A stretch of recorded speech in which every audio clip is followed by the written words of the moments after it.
Hi everyone, welcome to another video and thank you so much for visiting my channel. My name is Natasha, I'm a polyglot, I'm fluent in 9 languages, and in today's video I want to discuss how smart it is to learn a language that is similar to the ones you already speak or that belongs to same language family. If you have been following me for a while, you might know that I speak 3 Romance languages. In my case, those are Spanish, Italian, and Portuguese. I also speak 3 Slavic languages, Serbian, which is my native, Czech, and Russian.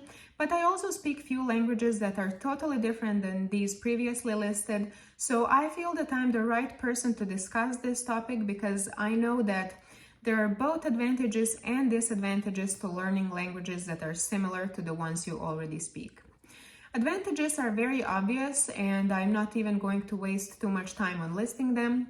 In a case you're someone who, for example, speaks Spanish, learning Italian or Portuguese or even French is going to be much easier for you than for someone who doesn't speak any Romance language.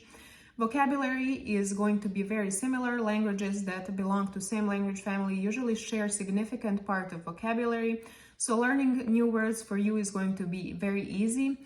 The same thing applies for grammar. For example, my native language is Serbian, and when I was learning Russian and Czech, learning grammar rules was so much easier for me than for my colleagues who didn't have Slavic language as their native.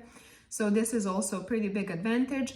And in general, learning a language that is similar to the ones you already speak is going to be much faster, much easier, and much less painful for you than for someone who doesn't speak anything similar.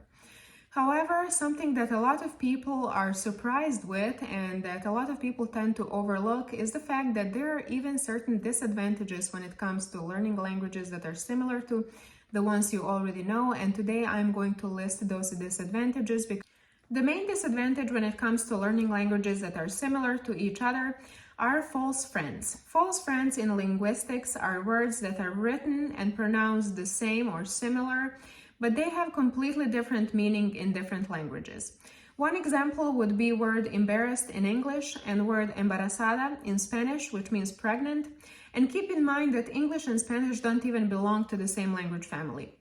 There are so many examples of false friends in Romance languages. There are so many examples in Slavic languages as well. What I have noticed that happens often is that one word has relatively normal meaning in one language, but it means something vulgar in another language that is related. And for a lot of people, this can be a source of embarrassment in a case they didn't check the meaning of the word in dictionary.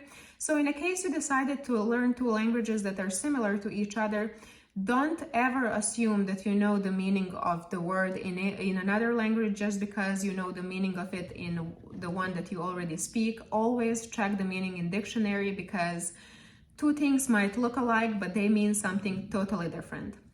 Another disadvantage is the fact that if you decided to learn 2 languages that are similar to each other, you unfortunately might end up mixing them up. This is very common with people who are learning Romance languages. I have seen and met a lot of people who are learning, for example, Spanish and Italian at the same time, and they end up speaking some kind of mix that is understandable to most of the people, but still it just sounds like nothing. In order to stop this or to prevent this from happening, I would recommend everyone to never start learning 2 similar languages at the same time.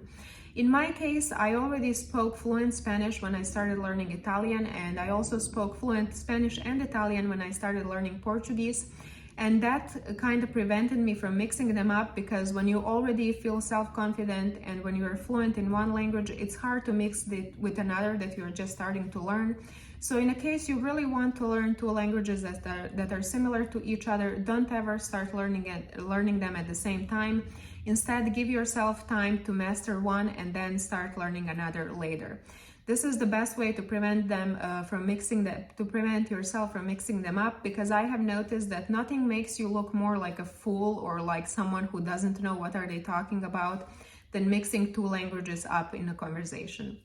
Another disadvantage to learning languages that are similar to each other is the fact that you might start focusing too much on one language family and you might be missing out on discovering another language family and another cultures. This is something that I feel happened to me. I'm very happy with 9 languages that I speak. I'm happy that I choose to learn these 9 languages, and I don't think I would, if I had a chance to be born again and to learn other languages, I don't think I would do anything different. However, sometimes I can't help but think that I kind of missed out on learning and discovering new language families. I have been, most of my life, I have been focusing on Romance languages and Slavic languages. I have also learned that Albanian and Greek that don't belong to any of these language families. However, sometimes I feel sorry for not discovering new languages, especially Asian languages, and I feel that this is kind of a mistake, and if I can give you any advice, I would definitely recommend you to try to learn a language that is totally different than anything you speak. Try learning language that is from different continent or totally different language family. And if it doesn't work, it's okay to give up and start learning something that's similar and easier for you. However, I really feel that if you focus too much on one language family, you are really missing out on discovering totally new world of languages. And that is something that I feel that kind of happened to me. I wish I was able to learn some Asian language, for example, when I was younger. However, I think that now my brain is just too old to accept new knowledge, and this is a mistake that a lot of people who decide to learn similar languages are making. So guys, this was a short video for today. I didn't want to waste too much time on listing advantages when it comes to learning similar languages because they're very obvious.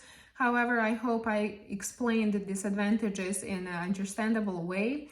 Also, I have shared one tip when it comes to learning similar languages, which is don't ever start learning them at the same time because you will end mixing them up. It's better to master one and then start another one or third one, fourth one, which is what I did in the case of Romance languages, for example.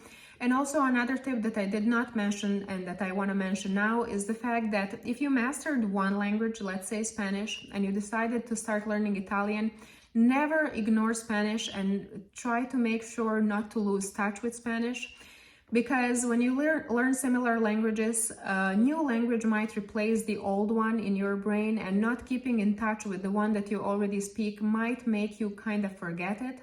So in a case you decided to learn a similar language to the one you already know, please do not ignore the one that you think you learned, because learning languages never stops. It's a process that never ends. So just make sure to always keep in touch with the languages you already speak, and no matter what language you decide to learn, do not ignore the ones that you already speak. I hope this video was helpful to all of you, and please let me know in the comments what is your experience with learning similar languages, how many languages you speak, where are you coming from. I see a lot of new people here on my channel, which makes me really happy, so feel free to introduce yourself in the comments, and thank you so much for watching. See you next week.